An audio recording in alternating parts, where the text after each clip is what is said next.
नमस्कार बच्चों, आज हम कक्षा 8वीं का टॉपिक मात्रा, विभाग, सम, ताली, खाली और आवर्तन करने जा रहे हैं, जो कि ताल से संबंधित है। मात्रा संगीत में समय के माप का सबसे छोटा पैमाना मात्रा है। मात्रा से ताल को मापा जा सकता है। हर ताल की अलग अलग मात्राएं होती हैं, जैसे कि 3 ताल में 16, रूपक में 7 और कहरवा में 8 मात्राएं होती हैं। सम जिस मात्रा से ताल आरंभ की जाती है उसे सम कहते हैं, यानी ताल की पहली मात्रा को सम कहते हैं। गायन वादन के साथ ताल की संगति सम से शुरू और सम पर ही समाप्त होती है। ताल सम से स्टार्ट होती है और सम पर ही समाप्त होती है। सम की पहचान के लिए स्वर लिपि में क्रॉस का निशान लगाया जाता है। मात्रा के बाद आते हैं विभाग। ताल के बहुत सारी मात्राएं होती हैं। उनको आसान करने की दृष्टि से उन्हें छोटे छोटे भागों में बांट दिया जाता है। उसे विभाग कहते हैं। जैसे कि 16 मात्राओं की 3 ताल है और उसके 4 मात्राओं के 4 विभाग कर दिए जाते हैं। ताल लिखते समय विभाग को एक खड़ी रेखा द्वारा दर्शाते हैं। यह देखिए, यह 3 ताल बनाई गई है। 3 ताल में 16 मात्राएं हैं, जो हमने 1 से 16 तक लिखा है। उसके बाद 4 मात्राओं के 4 विभाग बना दिए जाएंगे। पहला विभाग 4 के बाद एक रेखा खींची जाएगी, दूसरे में 8 के बाद एक खींची जाएगी और तीसरा विभाग 12 के बाद खींची जाएगी और आखिरला जो समाप्ति है वो 16 मात्रा पे की जाएगी। विभाग के बाद आती है ताली।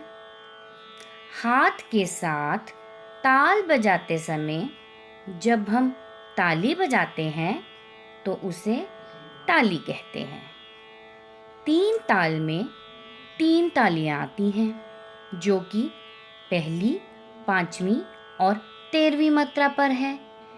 इसको दर्शाने के लिए जब हम ताल लिपि लिखते हैं तो पहली मात्रा के नीचे 1, 5वीं के नीचे 2 और 13वीं के नीचे 3 संख्या का प्रयोग करते हैं।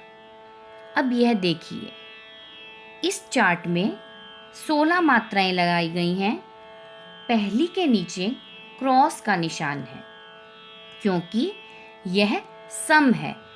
जो ताल है वो पहली मात्रा से शुरू होगी, तो इसके नीचे आप 1 भी लिख सकते हैं। अब 5 के नीचे हम 2 लिखेंगे, क्योंकि यहाँ पर ताल की दूसरी ताली है, और 13वीं के नीचे 3 लिखेंगे, क्योंकि बजाते समय हम यहाँ पर तीसरी ताली बजाएंगे। ताली के बाद आती है खाली। हाथ पर ताल बजाते समय जैसे ताली आने पर हम ताली की आवाज़ करते हैं, उसी प्रकार खाली आने पर हम हाथ को हवा में हल्का सा झटक देते हैं, जिससे पता चलता है कि इस मात्रा पर खाली है। स्वर लिपि में पहचानने के लिए 0 का चिन्ह लगाया जाता है। जैसे कि 3 ताल में 9वीं मात्रा पर खाली है, तो देखिए 9वीं मात्रा के नीचे 0 का निशान लगा दिया जाएगा। खाली के बाद आता है आवर्तन।